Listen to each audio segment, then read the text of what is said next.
feared and feared through Killarney. Now I'm back to hitching with the wind. But if Mickey Flynn should ever find me, I'll throw me caution all behind me and square off on that son of a bitch again. He cracked open a river too, he beat me Sunday through and through, and such over my unconscious frame.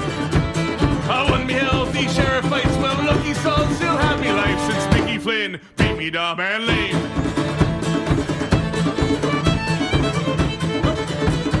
What is up, everybody? Welcome to another episode of the Disciples of Ed, a second round playoff edition, because the Philadelphia Flyers, for the first time since 2012, are moving on to the second round of the playoffs. I'm your host, Rob, joined today by Steve. How you doing, Steve? Doing all right. How about you? I'm doing better than normal because, like I said, Philadelphia, the Flyers, moving on to the second round for the first time in what feels like forever. Yeah, 8 years. It's crazy. Finally. Man, finally the drought is over. Also joined today by Joe Bork. Bork, how you doing? Doing well. Obviously, the Fly guys are moving to the next round. That's what I like to see, and they're keeping our momentum going as our other teams are not. So it's very good to see that. Yeah, well, they're keeping the momentum going, but we'll get started here by talking about their first-round playoff matchup with Montreal and how it went. It wasn't exactly the most impressive thing of all time. I mean, it took them 6 games to take down a team that was the 12 seed going into the play-in round, if you will, here in the coronavirus playoffs. And, you know, in the 2 losses, they looked very bad. In the 4 wins, they looked maybe mediocre at best. The clinching game, Game 6, they got outshot 33-17. They got a lucky break with a goal that bounced in off the post and then off Michael Raffle, which ended up being the game-winning goal. And really relied throughout the series on that stud between the pipes, Kata Hot, carrying them all the way to a 4-2 series win. And Bork, we'll start off with you. What's your takeaway from this series against Montreal, and what do the Flyers need to improve on? Yeah, I think that was a good way to put it. I think the Flyers won in the least sexy brand of hockey possible that you could watch on your television. It was, once they went up, it was, yeah, we can allow them to shoot, but just allow them to shoot any shot that Carter Hart can save and keep them to the outside because they ain't scored. And it's like, okay, we don't normally play that strategy. That's kind of odd. But I guess it was just because if we go back and look at the regular season, Montreal competed with us. It was kind of chipping and clawing even in the regular season to get to OT, the 2 games we won, and then we lost. They blew us out like they did in Game 2, the 1 game we lost in the regular season. So I think maybe coming in, we should have maybe expected more so this series to be an ugly way to win it, because we kind of won in ugly ways in the regular season by just getting to OT, and then because of the 3-on-3, we were able to get wins in that aspect. So I guess maybe it was not expect the unexpected. It was more maybe we should have expected it more going in. Now, looking back on the matchups and watching some of the game recaps from those previous Montreal games, maybe we should have expected it more going in, where the Islanders matchup's the same exact way, because they beat us in OT and a shootout, and then we haven't beat them this year, but we've been competitive. So this might not be the sexiest way to beat a team, too, honestly, in this series, if we get past it. So I think our Flyers brand of hockey in the playoffs, as I know Jamie and I talk about a lot, is win however the hell it happens.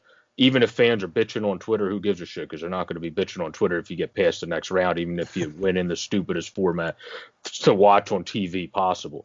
Like, as long as you win, nobody cares. So as long as they keep that going, we'll be fine. But you have to play more aggressive against the Islanders in the neutral zone and all that. On the forecheck, Knack might be back. He skated the past couple days. AV can't comment on his availability for the game, though. So if that happens, that helps your forecheck and aggressiveness a lot, obviously. And I would say Grant would be the guy out. So I would say you have to be more aggressive and physical and get on them, because they don't have they have Pellick and Pulick that actually have skill at a bigger size. Mayfield has no skill. He's just big and can defend a little bit. So you have to be aggressive on their smaller defensemen and take advantage of them. That's how you beat them and get in front of Varlamov. He's on his game, but he's never been a good goalie if there's any like looking around his players much at all with the screens, like in general, in terms of finding a sight line if you get a lot of traffic. He's not like a Price of the world, obviously, that can still figure it out at times and make the saves where like we see Hart do now as a youngster. So you just got to get in front of the net on him, and you actually have to have JVR play in front of the net. That's why when you reacted to Grant, I'm assuming you might think JVR should be the guy coming out. That's the reason why I wouldn't take him out. But yeah, speaking of Derek Grant, I loved what he brought to the team in the regular season immediately after they traded for him. I thought that he was kind of a spark plug. He brought an extra element in terms of the penalty kill and stuff like that. I personally felt like in that Montreal series, he looked like a pylon out there. He looked like he was completely lost on the ice. I don't know what the situation was for him and why that changed from what he was able to do in the regular season. But he's a guy who, yes, he's not a top line guy. Yes, he's not a top scoring threat. You know, he's kind of a third, fourth line guy who can kill penalties and that kind of thing. But they need him to be better. And there's a lot of guys that they need to be better in the second round. Giroux was pretty silent offensively. Travis Konechny was pretty silent offensively. Kevin Hayes had some nice scoring chances. He played pretty well, specifically in the last 2 games of the series. But they need him to get back to what he was doing in the regular season. Couturier needs to start putting the puck in the net.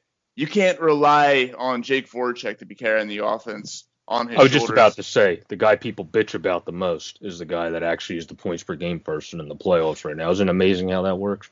Yeah, it's because there's no fans. Per game. Right? Nobody yelling at him to fans. shoot. Exactly. Nobody yelling at him to shoot. This is the best scenario for Jake Voracek to really just prove that, you know, he's worth his contract. He's worth, you know, his role in the team. And, you know, I think he gets, you know, the shit end of the stick, basically, when it comes to fans who are like, oh, he doesn't produce enough. You know, it seems like he doesn't care. And then you see him in this series, you know, just putting a sleeper hold on Shea Weber. And that was great to see. But I kind of scoffed when you said that Derek Grant should be the guy out for Aubie Kubel because it's Nate Thompson. Nate Thompson fucking sucks. See, I think he actually has looked solid on defense and in the defensive zone. I think Grant's look like JVR's look like a waste of space too. Let's get that out there. But I think you need him in front of the net. Where Thompson's look good face-offs and defensively, and AV's not going to pull Nate Thompson. I mean, I just don't see that happening. I just think if you take him out, putting Grant on that fourth line, you know, with, you know, Aubie Kubel and Pitlick, that's a great fourth line. They'll make up for the speed that Grant lacks, which is why I think that he kind of looked kind of lost against Montreal because they have speed and Derek Grant doesn't really, and it's a very, very bad matchup for him in this series. But I agree with you, Rob. He looked extremely solid in those few games that he had with us in the regular season before the world went to hell. But Nate Thompson, I think he struggled. There were times where, you know, he looks decent defensively, but then you're realizing that, hey, he's stuck in our zone for so much of the time. You're going to hope that he gets it out and then he can get the fuck off the ice, but it wasn't really. I also think that was AV, and I think that was the coaching of this series. I think it was stay in our zone, let them shoot, but let them shoot stupid shots that have a 1% chance of going in because we have Carter Hart. Like, I honestly, that's why this series was ugly as shit, because we literally went, oh, we're winning. Cool, let's play like Arizona. That's literally what the Flyers did this series, where then they sat back on their heels and let their goalie. So players that didn't look as sexy this series will probably look better. It's just Grant's looked off since coming back, and I think it might just be some guys can't hit the ground running right away, and JVR's not surprising. I don't think it would be surprising to you guys that he's not doing great off the bat, because normally he has slow starts. So having 3 months off and then coming right back into the ante of the playoffs, I don't know if that's too surprising to you guys either. Another thing regarding Nate Thompson, I think there was some sort of an element of AB saying, okay, this guy played most of the season with Montreal, so while he might not be the most talented option, he's got the book on them. He knows what their tendencies are, what their strengths and weaknesses are, so we can afford to put him out there in certain situations and trust that he'll know how to keep Montreal the puck out of the net, or help out Carter Hart at least defensively. I just can't agree with that. There's a reason that Montreal got rid of him, and I didn't like the pickup. People get rid of him every year though, because he's kind of like what was that fucking guy's name on the Fisher? At the end left and then came back to the Predators. Like, some guys just kind of become journeymen at the end. Hamuse became one at the end of his career, damn Hamuse, because of his experience. It doesn't really mean you suck. Sometimes it just means, oh, you have experience, this team blows. They want to get rid of, like, Montreal thought they were going to suck and then not be in the playoffs. So then it's long and behold, oh yeah, you guys are the 12th seed. It's like, oh really? Cool. Where that's why the Blackhawks got rid of 3 people or more, I can't remember, and then they got rid of 3 people or more because they didn't think they were going to be in, and then they ended up being in. So I feel like he got moved more for an experience thing, and then we are overplaying him, but I think it was because of what Rob said. Against Montreal, sometimes you overplay a guy that's been on that team because he can be a pest and a pain in the ass against guys that he used to play with, and that's kind of the type of player Thompson is, where Grant is that type of player too. That's probably why we kept him in. Also, it's a good thing because he patted Suzuki on the head at the end there. So that was great. That was excellent response to end the series. Nick Suzuki, come on, man, you're a rookie. You're not old enough to do that shit to our goalie yet. But he played so fucking well. I can't even. He did play. He played play so well. He dominated the fourth line. He was the reason they traded Thompson. I understand what you're saying, Joe. With, they're sellers, obviously. The Flyers, I didn't mind the acquisition. It's just, you're trading, a 5th-round pick for a guy that is hopefully your 13th forward going into the playoffs. But here we are in the playoffs, and he's our main fourth-line center being overplayed. And just, I don't think he looks good doing it. Yeah, the analytics, however the fuck you pronounce it, they back that up as well. I just don't agree with his favorite word. Yeah. It's a struggle watching him on the ice, and I think Pitlick and just anyone who's on the other side of him on that line could really produce more. Pitlick, he looked pretty decent, especially in the offensive zone. Meanwhile, Nate Thompson is being gifted open nets, and then he's missing it because he doesn't have that skill. And he did do pretty well in the faceoffs, but I just don't think it was enough. And to put him out after a power play that succeeded and then give up a goal, I thought we got away with that with AV, but apparently it's still there in the playoffs because you overthink it and you go, okay, Nate Thompson, right after the power play. This should work. No, it's never going to work. And you could also put in, because he played really good in the playoffs. If he takes out Thompson, I'm still not sure Grant's staying in because AV loves Bunnaman. And even though he's young, when we had him in, he played well in the games he's been in, and also AV's like, oh yeah, so we're now going to put you against Kotkaniemi or against Pittsburgh. It was like, yeah, we're now putting you against Mo, and just didn't even tell him about it. He even said it in the post game. They're like, yeah, did coach say he was going to put you against the top lines? And he's like, oh no, that just happened. Where like, if he has that much confidence in him, he's a better version of Thompson, obviously, with some skill actually on the offensive end. I wouldn't be surprised if they go there because he has more size than Grant, and Grant's been pretty bad. Where I wouldn't be shocked if they go with that route too, because then you have a quicker line too, as well, with Pitlick, Bunnaman, and Knack on that line. That would be a line that could move pretty quick as well on the fourth line. And you have to remember, you're going up against the best fourth line in hockey, so that would be a good fourth line to probably match them. I guess it was just a very frustrating series, and I didn't really say it. I don't think I said it on our last show, but I said it on the bandwagon podcast that I hopped on for, that their center depth would maybe cause us problems, especially with our fourth line. It did. It happened, but just getting entries into the zone was very frustrating to watch. Neutrals open play. The whole series was ugly, but oh yeah, they need to fix it. They do need to figure out just injecting some speed into this lineup. Knack getting, I guess, hurt really kind of did hurt them. I didn't think he looked too bad in his 2 games that he played, but he wasn't able to make plays. He was more so like checking. Yeah. He was like he was doing well with like the forecheck and checking, but nothing else was really working in general for the Flyers this series. And Rob, you said that Giroux and Torre need to start like putting pucks in net. Sure, they do, but they're also part of these goals that are going in.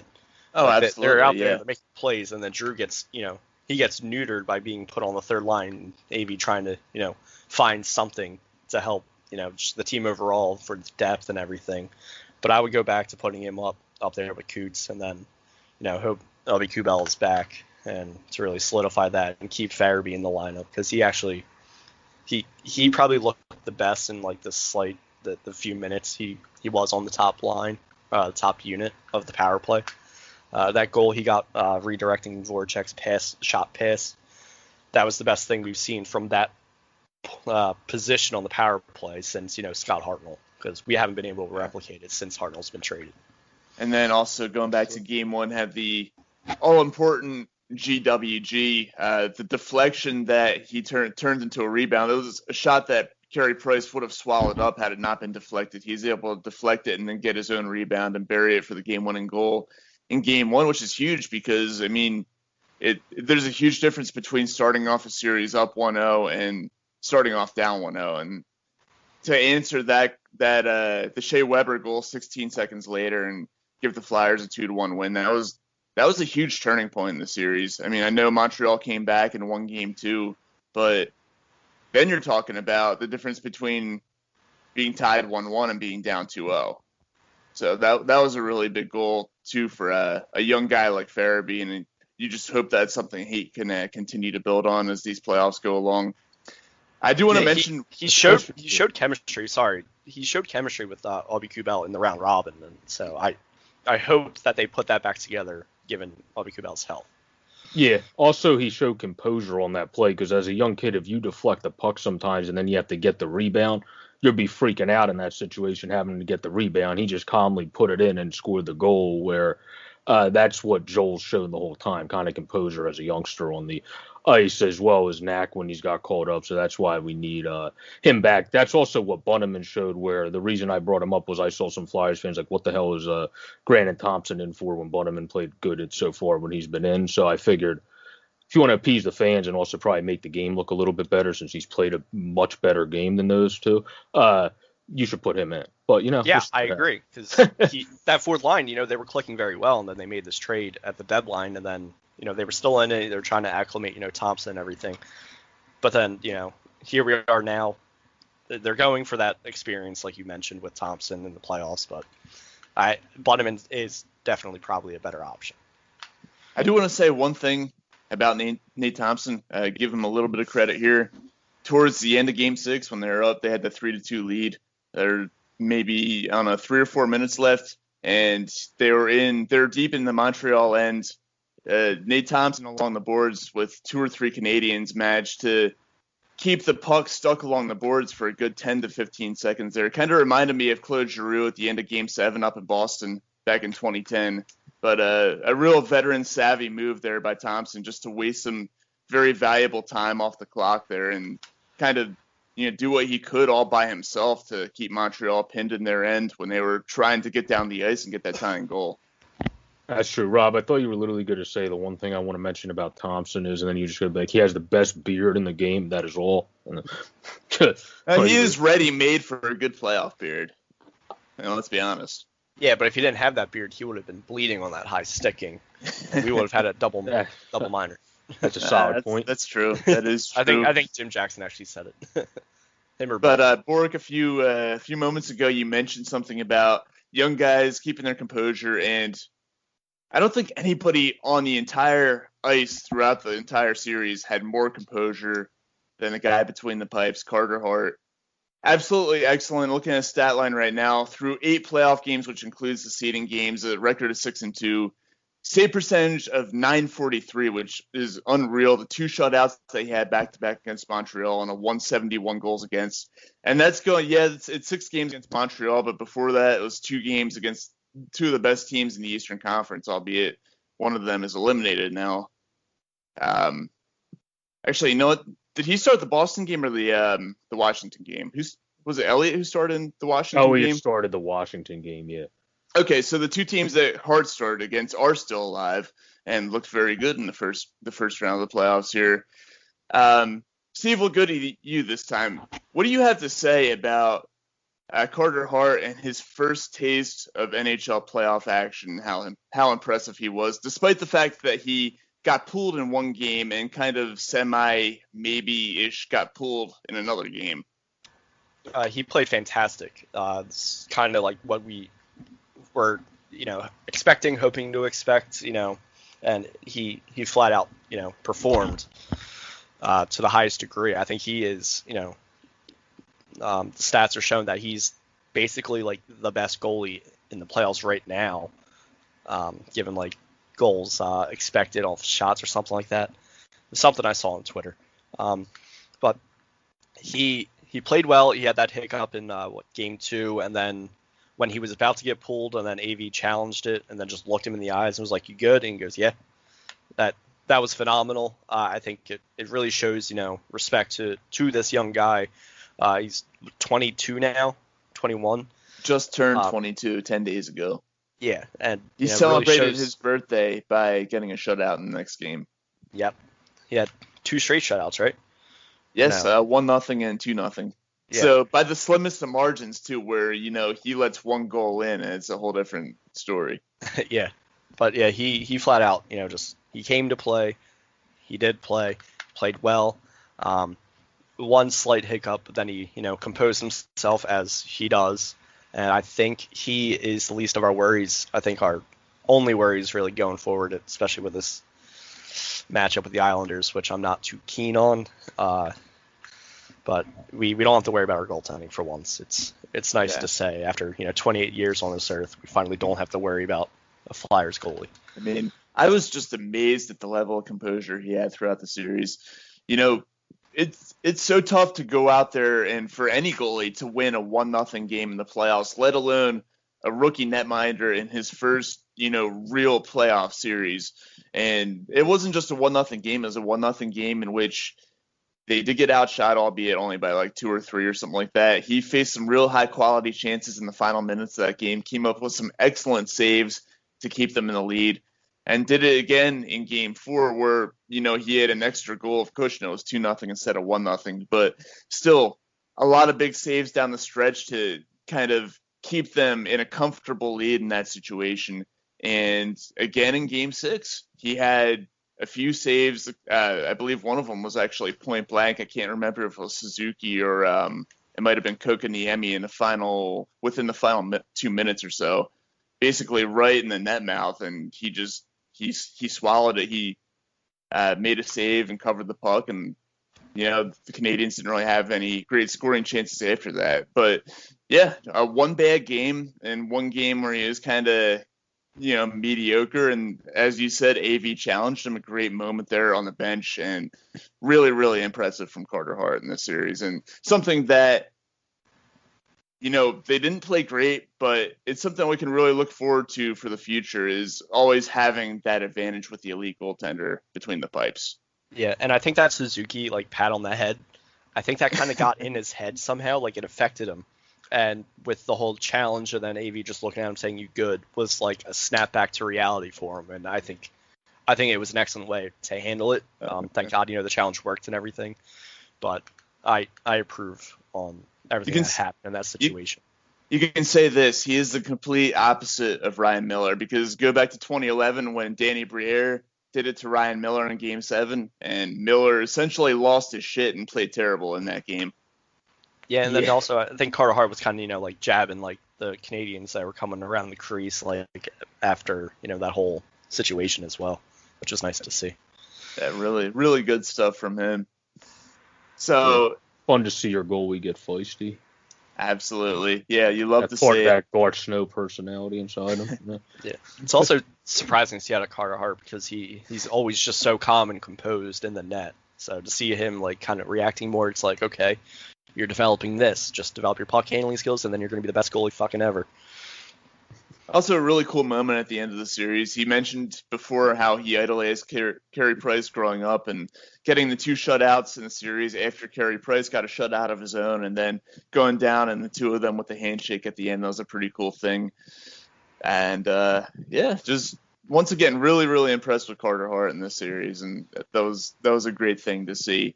And we'll need to see more of it in the second round because the Islanders, no doubt, are going to be a tougher opponent and tougher matchup than the Montreal Canadiens were. And Steve, how do you feel about this one? The Islanders went 3-0 against the Flyers in the regular season. Some kind of weird games in there. One game where the Flyers came back from 3-0 down, only to lose in the final 30 seconds. Another game where the Flyers blew a 3-0 lead, lost in overtime, and then a kind of wild, high-scoring game up in Long Island that the Islanders ended up winning as well. Do you think any of those regular season matchups bear any effect on, this playoff matchup here? They do and they don't. They do because, it happened. They don't because 5 months have been since the regular season ended, basically. But I'm kind of scared for the series. It's going to be another brutal, frustrating series to watch as a fan. Because the Islanders are a very, very well-coached team. Matt Barzal and I'm not even going to bother saying this. Beauvillier. Beauvillier. I did it. That, right. yeah. I got it right. Didn't have that much whiskey today. Not yet, at least, right? What's that? Not yet, at least, right? Oh, no, it's just right here in front of me. He's really turned it on in the bubble, so it's cause of concern. He's running that second line. Matt Barzal is a stud, and their defense is just so solid. I think Joe was saying it before the show, or maybe even earlier with Pelech and Pulock. Ryan Pulock, I wanted us to take over Sam Morin, but hindsight 2020. Those are two names I'm going to be getting mixed up all series long. Pelech and Pulock, yeah. And then they still have Letty and Boychuk, who, they're getting up there in age, but they're still solid given Trotz. Boychuk also might be in because his back's still screwed from that play earlier in the round robin. Yeah. That's something I missed. I feel like the Washington Islanders series was the series I saw the least of for the East. But it's another matchup nightmare. Montreal ended up being a matchup nightmare, but the Islanders are a much better team, much better coached. They are going to be a tough one in the series, and I think it's going to be a long series. And even beyond those two forwards that you mentioned, they've got some other guys who can put the puck in the net. Anders Lee is a nice player. Jordan Eberle is a nice player. They've got a lot more. They're not really a high-scoring team per se because they play a defensive style, but they've got a lot more depth offensively than Montreal does. Maybe not as much speed. Montreal is a team that had a lot of speed, got a lot of pucks on net, but they don't really have a whole lot of offensive talent aside from that, whereas the Islanders, less based on speed, but more, pure scorers out there. So that could be, I don't know if it would be a problem for the Flyers because they match up better against the slower teams, but it'll certainly be a different matchup and one to keep our eyes on. They kind of match up better against the skilled teams, which is kind of bizarre, but I will have a hot Steve take for this, as we mentioned before the show. Niskanen will most likely have a questionable hit on Anders Lee because he just gets there in front of the net, and I think Niskanen will just eventually get too pissed, and he has a questionable history, as we know from him with the Penguins. So I think that he'll break Lee's jaw as well? I wouldn't go that far, but he might do something very questionable. That was probably the best picture of the series, just Brendan Gallagher sitting along the boards, just looking completely depressed and completely like, shit, my season's over. Yep. Yeah, but then he came back on and was yapping for 10 minutes. Like, I'm with AV. Like, if I'm the coach, I'm going to say the same thing after the game. I don't like, how the hell do you think his jaw's broken if for the next 10 minutes it's like, you son of a bitch, whatever. Like, you're just yelling at the team. Normally, the broken jaw, you're not going to be yelling at the other team's bench because you're going to be like, holy shit, I feel like he's a hockey player, dude. He's a hockey player. You don't notice injuries with hockey players unless they're real serious. I don't know, but Vigneault was fantastic, and then Twitter doing their history search, finding that Gallagher said the same thing about Stepan. He did about Derek Stepan. Yeah, he said, he was just talking and all that crap. So, yeah, that's why. But AV knows exactly what to do. He took the attention away from the team by just talking about that and responded to their GM as soon as he said something. And then that just kept the attention off the team and mostly on AV going into the game. He knew what he was doing with that. Oh, yeah, definitely. And especially when he was trying to, when they played like such shit in game 2, and he was just bringing up how that they were already embarrassed, and then Mueller put out their top unit on the power play. That was, Chris Pronger-esque of just trying to divert the attention, try to get the team back on focus. Exactly, that's true, yeah. So, Bork, what's your take on this Flyers-Islanders series? Is there any particular matchup that worries you? Is there any particular matchup that you think that could really... Well, obviously, like I said, you have to be more aggressive in this series, one, and playing like you did in a very unsexy format against the Canadiens. Yeah, but you'd have to score like 3 or 4 in order to do that. You can't just score 1 or 2 and start doing that against the Islanders. But they found their scoring touch. That's why they're dangerous. They weren't a team with scoring touch in the regular season. They were down in the 20s in terms of goal per game. So they found it with Beauvillier. Obviously, Josh Bailey is a nice player.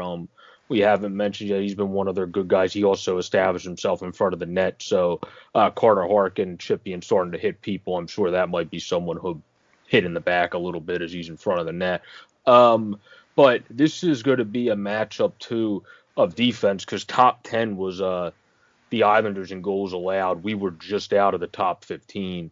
And obviously, we have been pretty good on defense in the game, but we had that one blow-up game against Montreal that they spotted 5. If you have a game that you come out off against the Islanders, it's probably going to be to a higher degree that they're going to come at you than Montreal did in that game because of all the skill we just mentioned. That's the reason why I had this series when I talked about it before on 6 games, because I don't think the Flyers have a chance because they probably have a game where everyone plays a little off, and that's not going to go well against the Islanders more so than Montreal, and that might happen twice because we're playing a more superior team, where the one game Montreal beat us, they outplayed us, but the Flyers had so many chances to still win that game. You're not going to get those extra chances against an Islanders team. So that's why I have it at 6 games. I think we're still win, but Steve kind of hit it on the head. It's probably going to be unsexy hockey to watch. Again, like I said, we're bitching to win the series, but nobody's going to bitch and complain after you win if you win. It's the most flawless game of hockey in the history of the sport. As long as you win and move on, everyone's happy. So that's your official prediction, Flyers in 6 over the New York Islanders. All right. And Steve, what are you feeling about this series? Who do you think's going to win and how many games? I'm an asshole. I'm going to say Islanders in 7. Ooh, man. I just think it's too. I just don't like the matchup at all. But we got to the second round. Expectations have been met in a way for AV. I think that's what we had talked about, like going into the season. Is just get past the first round, and given these trying times, it was great to see. And I hope I'm wrong. I really do. But I just don't know if we'll be able to like break through like we need to. Well, Steve, I think you will be wrong. And I'm going to go. I think the series goes 7 as well. I think the Philadelphia Flyers end up pulling it out in Game 7. It's going to be one of those ones that's kind of back and forth. Maybe the Islanders take the first game, the Flyers take the next 2, or something along those lines. It'll never be, one of those series where one team goes up 3-1, the other one has to fight back. I think it's going to be more or less the teams alternating wins throughout the course of the series, and the Flyers taking it in Game 7.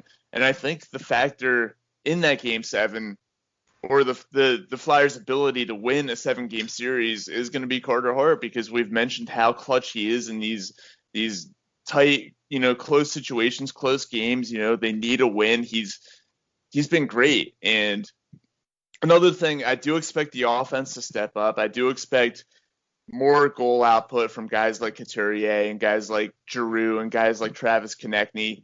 I think that Kevin Hayes is going to get on the board a little bit. He's going to start to get going. I think we're going to see the defense be able to contribute a little bit more offensively. And I think that, you guys alluded to it a little bit, that the Islanders, because they're more of a skilled team, but they're less of a speed team, might actually be a better matchup for the Flyers. And I think that's going to hold true. It's going to be a really close series. 2 great head coaches going. That's one of the underrated things about this, is the head coaching matchup between Alain Vigneault and Barry Trotz. 2 great head coaches, probably 2 of the top, I'd say probably 5 in the NHL. going against each other, and it's going to come down to the wire, and I see the Flyers in the end pulling it out. So Bork with Flyers in 6, Steve with Islanders in 7, and myself with Flyers in 7. Yeah. Listen, I'll be hated, but I'm going to defend myself. All right, I'm just so used to the Flyers just shitting it, just shitting the beach, shitting the bed, like Shitting the beach. I love Shitting it. the beach. but I feel like I'm usually not.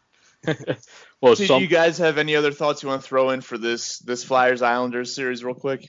I was just going to say somebody of the podcast Andrew and I do for us that was commenting on it was very confident, said get your brooms out, Flyers in 4. Oh God, no. I mean, I predicted I kind of ish predicted a Flyer sweep. I did say in 5, but I didn't mention that I wanted to say in 4, and I kind of said in 5 out of necessity or whatever. Well, I think Game 6 and Game 7 are back to back potentially. Yeah, that'll be a fun situation there. Yeah, Probably, that'll normally be tough. the end of series for timing with the NHL, they have been, you're right, doing back-to-backs at that point. Yeah, so that just adds another layer to it. But again, I really fucking hope I'm wrong. All right. Yeah, so if it ends up going 7, we'll have the anxiety of Game 6, and that'll immediately continue into anxiety of Game 7. We won't have that day to kind of breathe in between as fans. I'm sure that'll be a great fun thing for us Flyers fans to go through. I almost flipped my table when the fourth line iced the puck in Game 6 for that 10 seconds. Oh, with that? With 10 I was so seconds? prepared to just take a shit on my floor. I was going to be so angry. Well, good thing you didn't take a shit on your floor. That would not have been fun for you to clean up. Anyway, we've got 3 other playoff. You just accept the things that you do sometimes. We've got 3 other playoff series going on. We'll go through them pretty quickly. The other playoff series in the Eastern Conference, the Tampa Bay Lightning taking on the Boston Bruins, a rematch of one that I believe it took place last season. And so who do you guys, Borg, we'll start with you. Who do you have in that series? I'll stick with where I had it originally. Tampa, I took because they added Blake Coleman and Barclay Goodrow, who's playing really well. That adds more physicality to their team. Cernak's on an extra year. I took Tampa in 5 because they've looked really good in the playoffs, and that's the only series I haven't been too conservative on, and I just went, screw it. I'll take the team in 5 games. So I think they're going to be able to expose. Halak's a very good backup, but his biggest weakness is if you can start peppering him over the glove, he's going to get exposed. And, well, I don't know about you guys, but Tampa has a hell of a lot of shooters that can start peppering a goalie over his glove side. So unless if Boston plays the best defense they played in a decade, which they play good defense, but they're going to have to play like shut down, like when they were in their Stanley Cup runs defense again, in order to probably get past this series, I think, because Halak's a good backup, but I think he's going to start getting exposed as one weakness, the reason why he's a 1B in this series because of the skill of Tampa. All right, so you're going with Tampa in that series. Steve, what about you? I basically agree with everything Borg said. Damn you, Borg. You always do this to me. But like you said, Halak, he's got to channel 2008 for Boston to win this. But I do think it'll be a little bit closer because I do think Boston still has that firepower left. But I do think Tampa wins in about 5 or 6.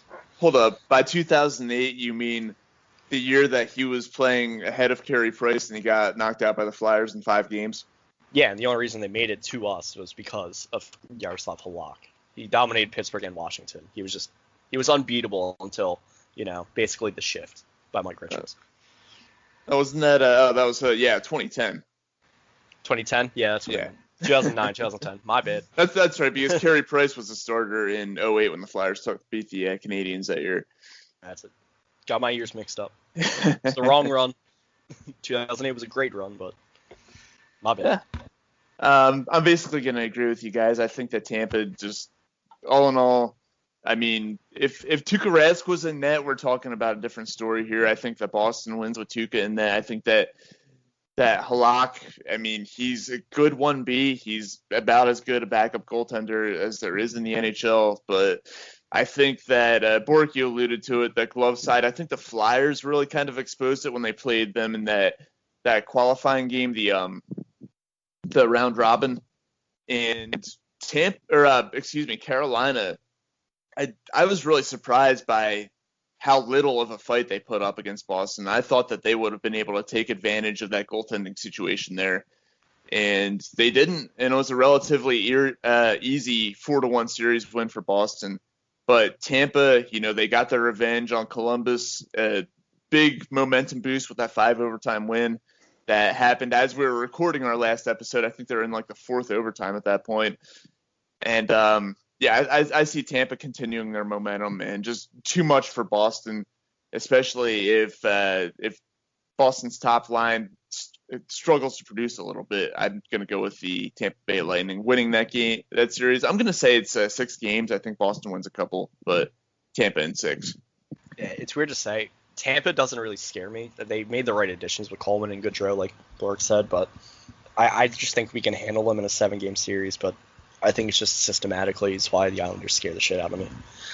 But I think we could handle Tampa, so hopefully we get through this and we play Tampa and then we're on to the Cup. Yeah, I think we could handle Tampa or Boston, whoever wins that series. They'll be getting started, by the way, 8 o'clock tonight. And the other series that is getting underway tonight is the Canucks, who upset the defending Stanley Cup champion Blues. They'll be taking on the top seed in the West, the Vegas Golden Knights. Steve, I'll start with you this time so that Bordik can't steal your thunder. Who are you going with in this series? Well, first off, the Canucks played surprisingly well. I think I said it on our previous show that they're a team that just looks like they have no vision, but it's working out with them with Pettersson and Hughes. As long as Markstrom keeps it up, I think they do make this a series.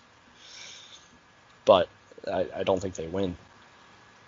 Vegas is just too good, even if Fleury's agent is tweeting out pictures of him with a sword in his back.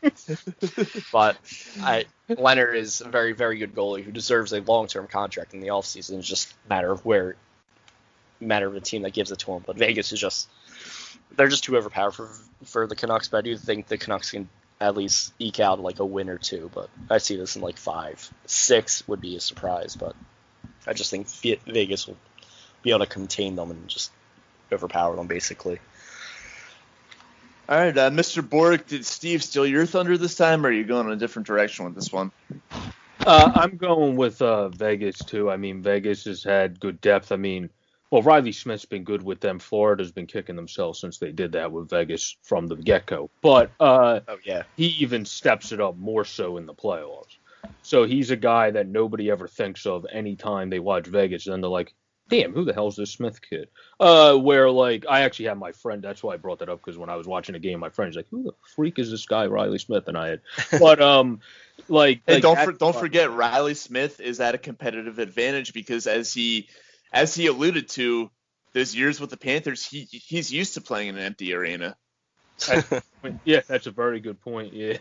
And then Tyler Mott all of a sudden got going. I mean, what happened for Vancouver was they didn't get depth scoring in the regular season, and then all of a sudden in the playoffs they got Pettersson and Hughes leading it, but all of a sudden other guys started chipping in, like Jay Beagle of all people scored the last game.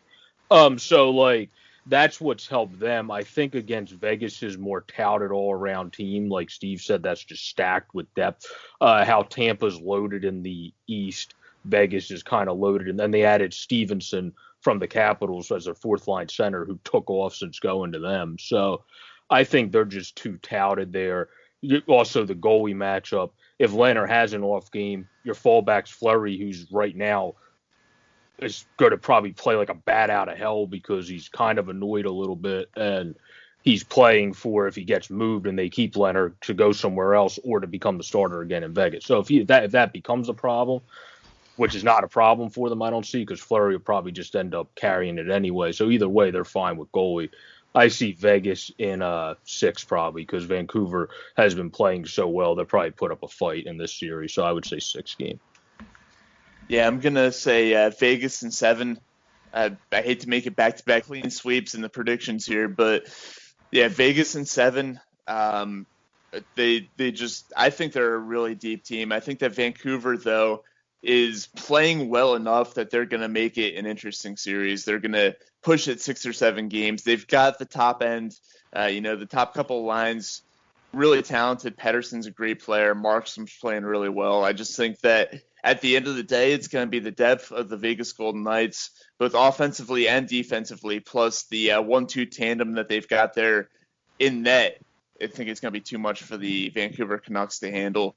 I think it goes the distance. I think it's going to be a really entertaining series, hopefully a few overtime games in there. Yeah. But I see the Vegas Golden Knights advancing to the Western Conference Final. Well, what's hurt the Canucks as a funny tidbit is the fact that Toffoli's out and Louis Eriksson, who's one of the most overpaid players in the history of hockey, that blows, has to be on their second line when nobody on the team even probably thinks he should be in the lineup. He was so underrated for so long, and then he got that contract, and he just and then all of a sudden he just sucked. I forgot. I really Louis Eriksson was still playing up until this series, or up until the start of the playoffs, I should say. I forgot that dude was still playing. I mean, what is he, like almost 40 years old now, mid-30s at least? Yeah, he's like 36 probably or some shit like that. 36, 37. And he was a really good player in Boston, and then I think he had some concussion issues and kind of went downhill a little bit after that and after the injuries started taking a toll on him. Yeah. But that the same year with like the David Bax deal and all that, the terrible free agency. Yeah. Like Bax, Milan Lucic, Louis Eriksson, I think. I could be wrong, but I think that just seems when Lucic got paid a bunch and then started stinking too because everyone knew he's not a player that would age well. Yeah, it was just a terrible free agency, but I really feel for Louis Eriksson. I really loved him, back when, he was in Dallas putting up 70 points. Nobody really knew about him, and then... Yeah, I liked him in Dallas. I wouldn't say Boston because I freaking hate Boston. So, Dallas, yeah. But, yeah, then the injury concerns, I just don't think his body has it, and unfortunately... At least he's in Vancouver, no better place to have your career die, right? Absolutely. Anyway, the winner of that series will take on the winner of a series that is already underway, and the Dallas Stars taking Game 1 over the Colorado Avalanche. Colorado was coming in off a 4-1 series win over the Arizona Coyotes, in which they didn't really face much of a challenge. They did lose one game, but they won the last two each 7-1, so 14-2 over those two games. Offense was firing on all cylinders. Meanwhile, Dallas kind of got off to a rough start in their series against Calgary, but they got it together offensively. They scored, I believe it was 7 goals in the series clincher in Game 6. And then they came out and they scored 5 more goals last night in the opening 5-3 win. So offense wasn't really a big thing for Dallas throughout the regular season and kind of a defensive team, but they've gotten that offense going, and that can be a scary thing for them going against Colorado. And Boric, we'll start with you this time. Who do you have winning this series, considering the fact that Dallas already has a 1-0 lead? Yeah, well, before the series on my friend's podcast, I said Colorado. I'm kind of debating if I want to switch that after Dallas won in the first game. The Dallas has just continued to show what I think at the start of the season everybody was saying they should have shown for the most part throughout, where they're a good defensive team, but also have Seguin and Ben and others on their team where they shouldn't be, and Radulov, who finally got going, on their team where they shouldn't just be obsolete on offense. They should be good on defense, but they should also be pretty solid on offense. It should be similar to Trotz and AV. You transition your defense to offense, not, we're just good on defense and not even giving a shit about offense, because you have all these stars on your team. So now that they finally got that going, it's going to be interesting to see here. I mean, I think I'm going to have to honestly switch my pick there to Dallas. Because, you can't do that. Because also the big caveat is I love Pavel Francois. He came over from overseas and killed it in the KHL in the Czech League and killed it this year. But the thing is, he only played 2 games since coming back. They're used to Grubauer, and he got injured last game.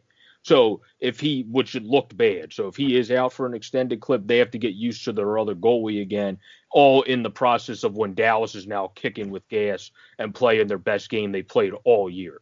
So that doesn't speak well for the Avalanche. I do think I wouldn't be surprised if they still win because, like I said, I love Francois. I think he's a good goalie. It's just a tough situation to throw a 29-year-old rookie that came from overseas into when your starter gets injured. That's why if they keep playing that strong, I would probably switch it to Dallas. But since I'm switching to Dallas, it's definitely going 7. I don't think Dallas is beating them before 7 games, but they would probably be because Anton Hudobin and Ben Bishop would probably be back by that point, I would think, if it goes 7 games. Help the Stars to get over the hump over just Pavel Francois for the Avalanche. You know, I've never heard the term kicking with gas used before. Well, you learn something new every day. I've never heard it either. I've heard kicking ass and I've heard foot on the gas, but I've never heard kicking with gas before. That's a new one. Good job, Bork, being creative with your terminology there. Steve, how do you feel about this series, given the fact that Dallas is a 1-0 lead? Who do you have winning this one? I want to say that Dallas and Calgary series went basically how I thought it would be. It was just very hard to predict. All those, the Stars coming back like late, like 7 seconds left or whatever it was, and winning in overtime, going down 3-0 and scoring 7 straight. It was ridiculous. They figured it out, and they just need to give Denis Gurianov ice time, and he will produce. But I think Colorado does win this. It's going to be this will probably be the most entertaining series out of, all the semifinals right now.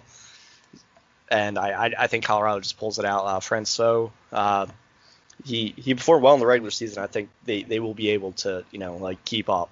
I don't think they'll really lose a step without Grubauer, but I just think that McKinnon will end up taking over, Rantanen, Cale Makar, that they have just solid depth and they are positioned.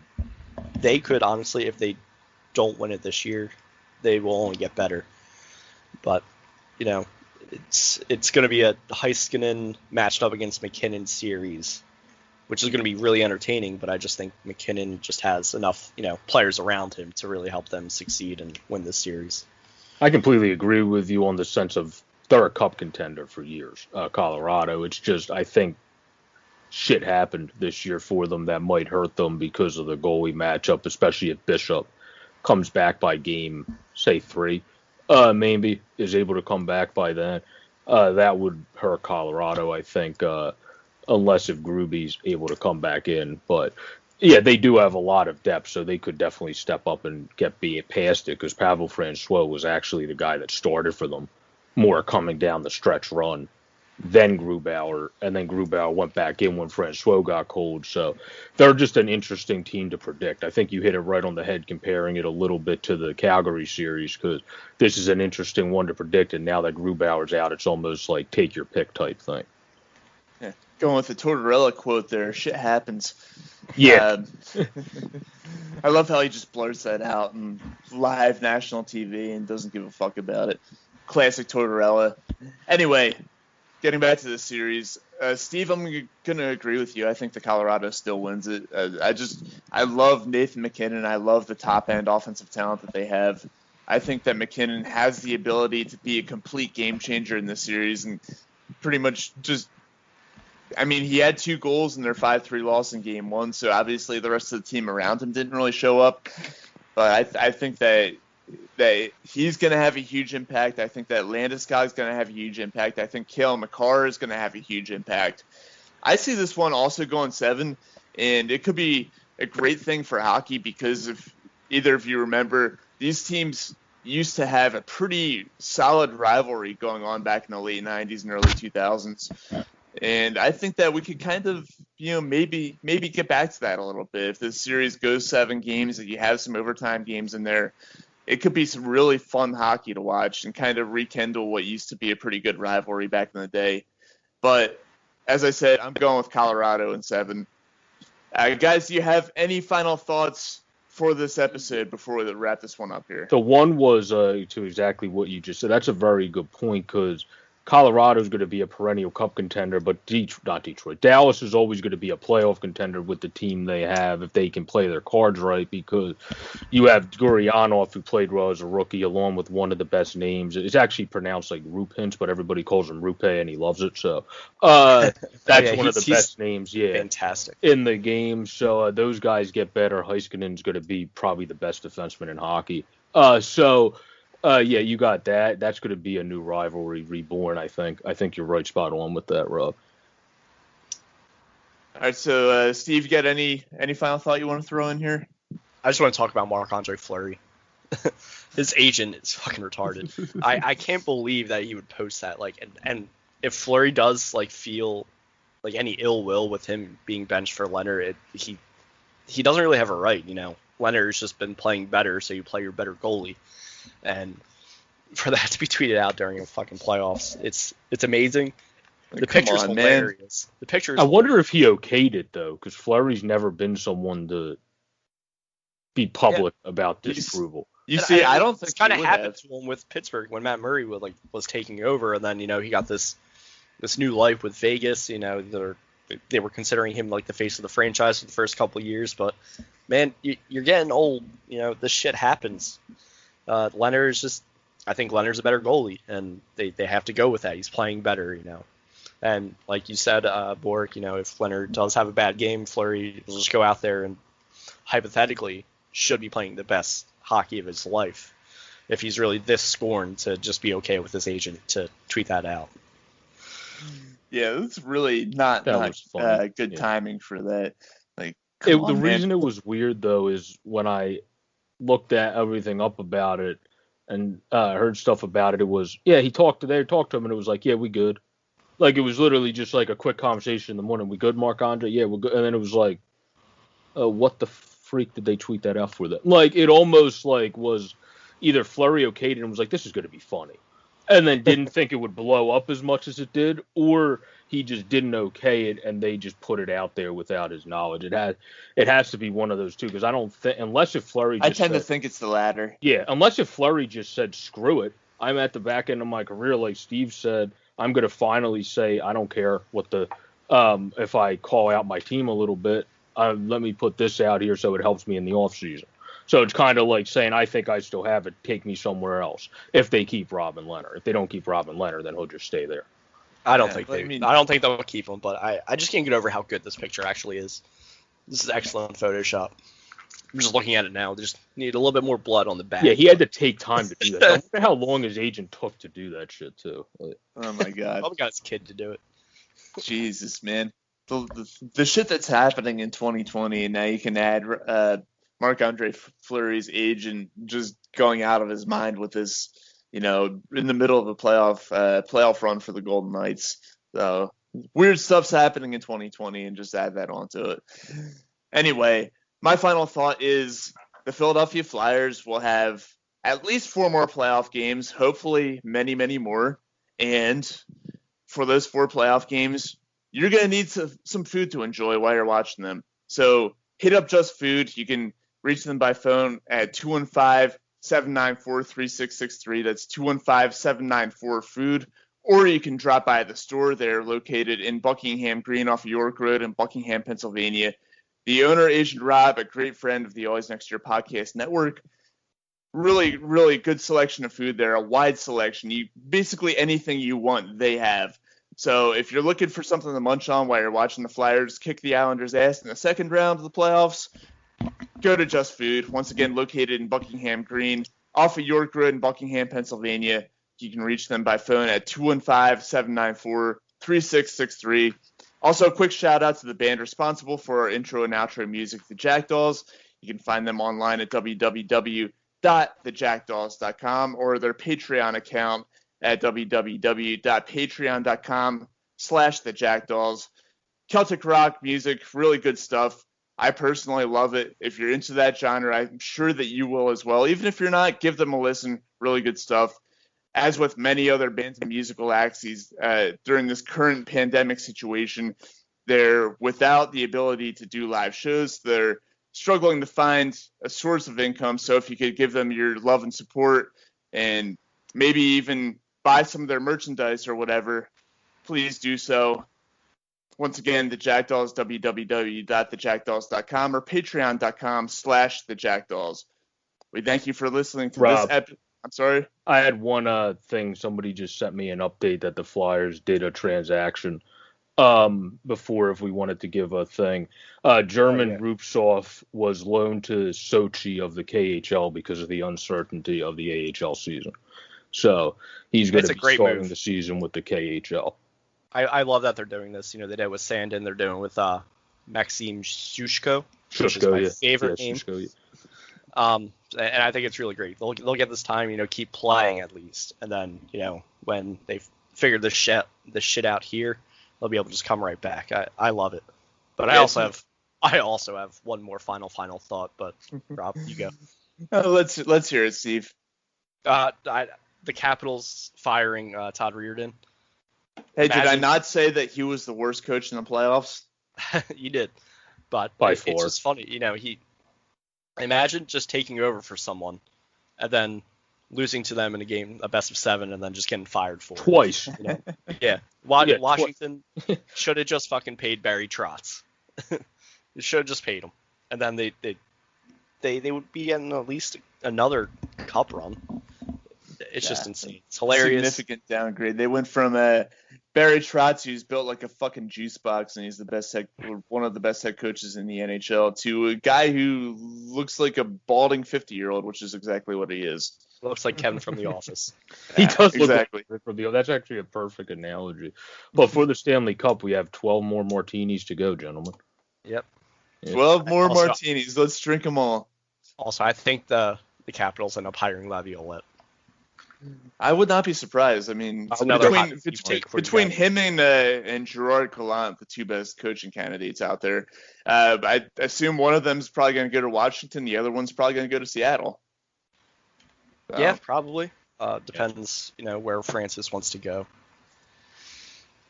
So it'll certainly be interesting to see how that stuff all plays out. Anyway, we thank you for listening to this episode of the Disciples of Ed. We'll be back with another one to recap the second round of the playoffs and hopefully preview a Flyers Eastern Conference Finals matchup. So, Flyers get the job done so we can do that in our next episode. Once again, thank you for listening. We'll see you next time. I used to be revered and feared through Killarney. Now I'm back to hitching with the wind. But if Mickey Flynn should ever find me, I'll throw me caution all behind me and square off on that son of a bitch again. He cracked open a river too, he beat me solid through and through, danced a jig over my unconscious frame. I won me healthy sheriff fights, well lucky son still have me life since Mickey Flynn beat me dumb and lame.